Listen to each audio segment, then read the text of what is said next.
Sekarang kita pindah ke rukun Islam yang ketiga, masalah melalaikan zakat. Kita sudah pernah bahas teman-teman sekalian juga bagian daripada dosa besar yaitu pemungkiran terhadap penunaian zakat. Ini disepakati ulama hukumnya kufur. Orang bilang misalnya nggak ada zakat itu.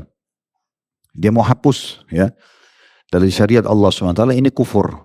Kalau dia taubat dia harus syahadat kembali. Makanya Abu Bakar radhiyallahu anhu mengambil keputusan tegas memerangi para mani'uz zakah. Orang-orang suku-suku Arab yang sudah masuk Islam setelah meninggal Nabi SAW, mereka tidak mau membayar zakat. Lalu beliau memerangi mereka sampai mereka membayar zakat dan taubat. Ya. Karena mereka memungkiri kewajibannya nggak ada. Sudah dengan meninggalnya Nabi sudah nggak ada lagi zakat. Maka dianggap kufur. Mereka harus taubat. Itu contohnya. Tapi kita tidak bahas masalah ini karena ini sudah kita pernah bahas. Juga sama mirip dengan bahasan sholat kemarin. Kita juga bukan bahas orang yang tidak mau menunaikan zakat karena enggan, gitu ya, karena enggan, tapi dia tidak pungkiri kewajibannya. Ini juga kategori dosa besar. Sudah pernah kita bahas dulu.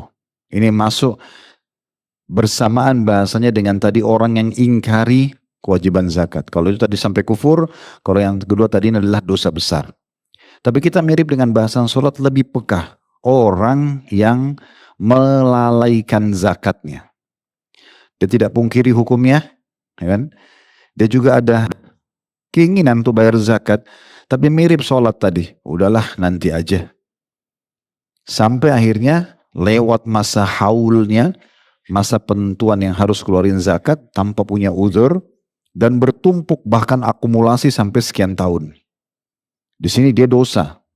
Dan caranya dia harus taubat nasuha dan dia harus membayar akumulasi zakat dia. Ini pernah ditanyakan kepada Syekh Utsaimin rahimahullah tentang masalah hukumnya. Bagaimana orang kalau punya zakat dia lalai sekian tahun dia tidak keluarkan, sudah 5 tahun dan orang itu bertanya langsung di majelis beliau. Lalu sekarang dia mau taubat. Menandakan dia mau taubat berarti dia tahu itu kesalahan. Melalaikan saja. Anggap remeh, udahlah gampang nanti, gitu ya.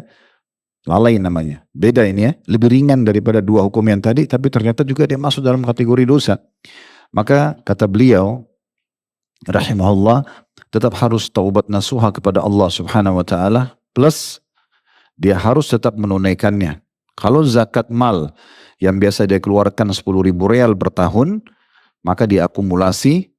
Ya, selama dikali 5 tahun berarti 50.000 real dia harus keluarkan. Itu kalau memang dana dia yang zakat itu sama, setara nilainya.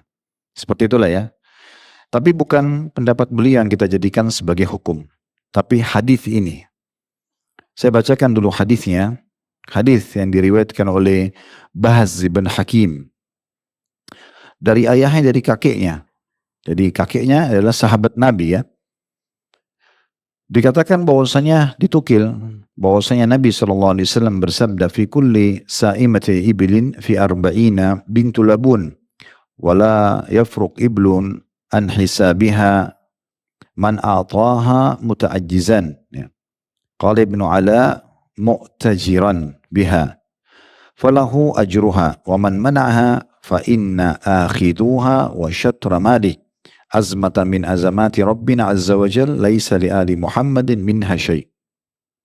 Terjemahannya, kata baginda Nabi SAW, pada setiap 40 unta sa'imah, maksudnya unta yang digembalakan, terdapat zakat 1 unta bintu labun. Ini istilah unta, maksudnya unta yang sudah mencapai 2 tahun umurnya. Ini ada zakat hewan sendiri. Bukan ini yang menjadi inti bahasan kita ya.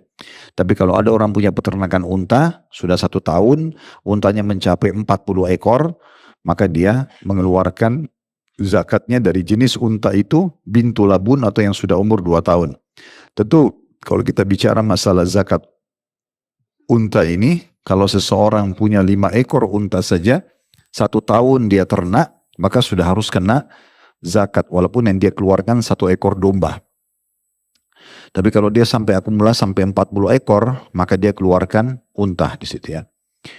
Kemudian kata Nabi SAW, dan unta tidak boleh dipisahkan dari hitungannya.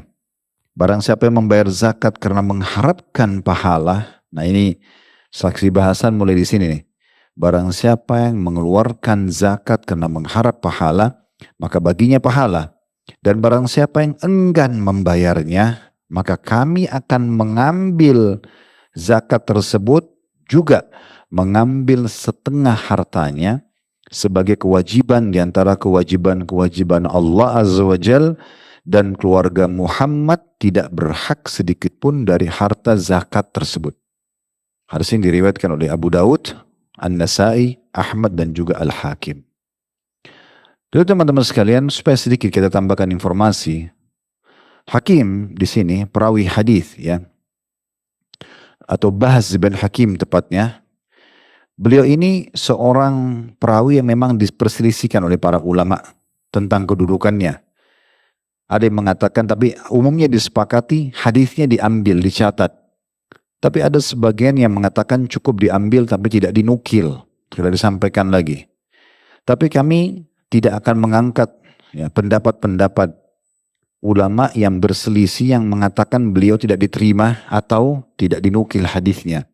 Tapi kita cukup dengan pendapat tokoh-tokoh hadis seperti Imam Ahmad, Yahya bin Ma'in, ini semua ulama-ulama besar hadis ya, yang menyatakan kalau dia adalah thiqah. Orang ini terpercaya dan bisa diambil hadisnya.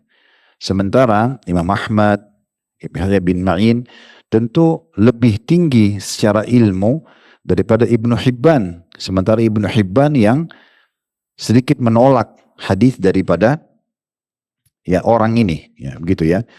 Klik subscribe untuk dukung Syiar Islam.